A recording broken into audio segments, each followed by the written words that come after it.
Mathai 3:9. Abraham ഞങ്ങൾക്ക് പിതാവായിട്ടുണ്ട് എന്ന് ഉള്ളം കൊണ്ട് പറവാൻ തുനിയരുത്.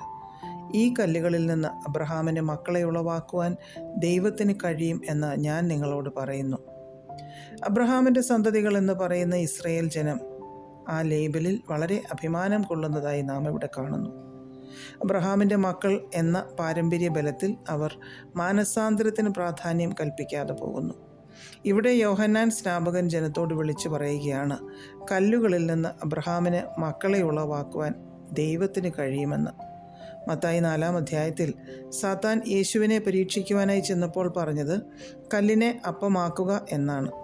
സാത്താൻ അറിയാമായിരുന്നു യേശു കൽപ്പിച്ചാൽ കല്ല് അപ്പമായി തീരുമെന്ന്. ലൂക്കോസ് 19:40 ശിഷ്യന്മാരുടെ കൂട്ടം യേശുവിനെ പുകഴ്ത്തി ആർത്തപ്പോൾ പരീശന്മാർ അവരെ വിലക്കുവാൻ യേശുവിനോട് പറഞ്ഞു. യേശു പറഞ്ഞത് അവർ മിണ്ടാതിരുന്നാൽ കല്ലുകൾ ആർത്ത് വിളിക്കുമെന്നാണ്. യേശു പറഞ്ഞാൽ നടക്കാത്തതായി ഒന്നുമില്ല. നിർജീവമായതിനെ സജീവമാക്കുവാൻ ദൈവത്തിന് സാധിക്കും.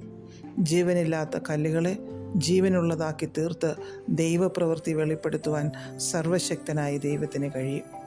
ഇവിടെ നമുക്ക് മനസ്സിലാക്കുവാൻ സാധിക്കുന്നത് നാം അബ്രഹാമിൻ്റെ സന്തതികളായതുകൊണ്ട് നിത്യത നമുക്ക് ലഭിക്കണമെന്ന് യാതൊരു നിർബന്ധവുമില്ല എന്നതാണ്. കാരണം യാതൊരു പാരമ്പര്യങ്ങളും നമ്മെ എങ്ങും എത്തിക്കുന്നില്ല.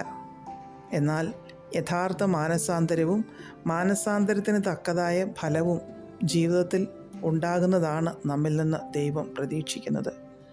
അങ്ങനെയൊരു ജീവിതത്തിനായി നമുക്ക് പ്രാർത്ഥനയോടെ ദൈവസന്നിധിയിൽ നമ്മെ തന്നെ ഏൽപ്പിച്ചു കൊടുക്കാം. ദൈവം നമ്മെ സഹായിക്കും. പ്രാർത്ഥിക്കാം.